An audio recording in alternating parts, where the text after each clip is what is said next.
These chocolate chip cupcakes are pretty good.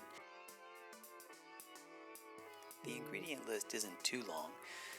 It's on the screen and in the description below. I like to start by putting all of the dry ingredients into a single mixing bowl. After that, we'll work on the wet ingredients.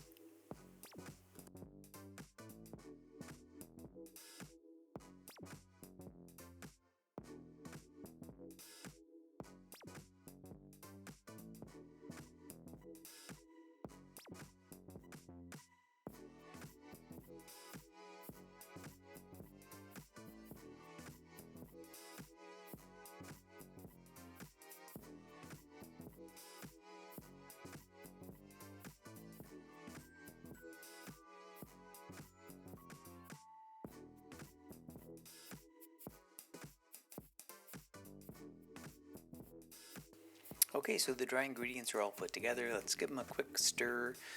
This is just to consolidate everything, make it mix a little more even once we add the wet ingredients.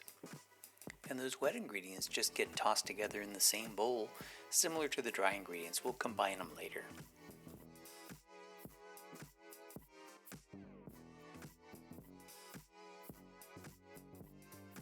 I created a little bit of a problem with the coffee. I'm not adding any special flavor. I'm checking the temperature with my finger.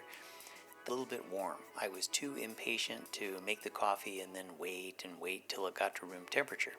So I'm going to add the coffee at the end of the other wet ingredients, and I'm going to add the coffee slowly. The coffee will get pretty aggressively mixed or whisked in with the egg. I'd like to avoid making poached scrambled egg with the warm coffee.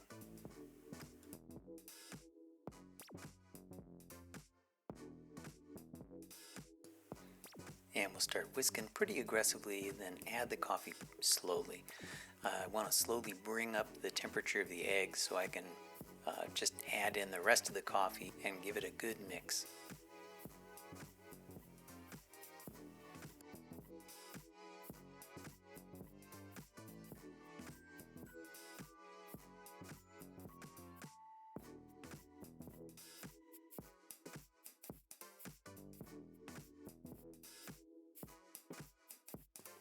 Looks good. I think we avoided the poached egg.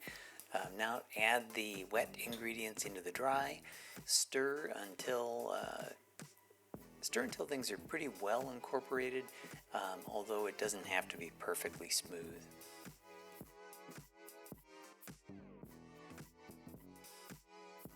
And don't forget to add in those chocolate chips.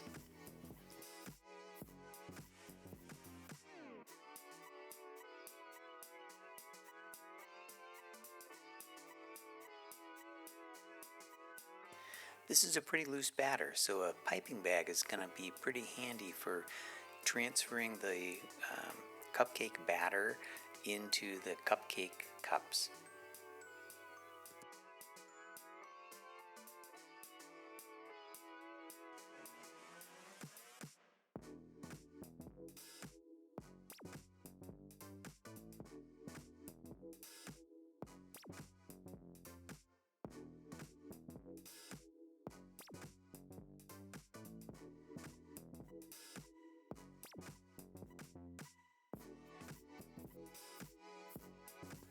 After you snip off the tip of the bag, the batter just flows into the cups. Spread it around, 2/3, 3/4 full. Once those cups are pretty full, you can stick them in the oven. They cook at 350 for 18 to 22 minutes. Mine were closer to 22 minutes.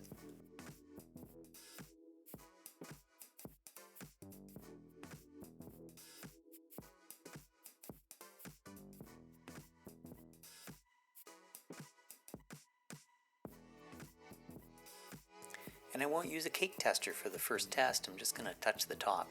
If you touch the top, it doesn't spring back out, they're not ready. Put it back in.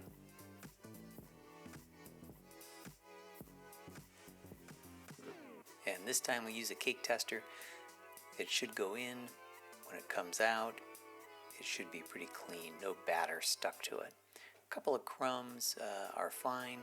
That's what I'm getting on the toothpick. So these are done. Let's pull them out, let them sit on a wire rack and cool 5 minutes or so, and then you can take them out of the pan, let them cool the rest of the way. This is not a difficult recipe. It's pretty tasty. You can cook this.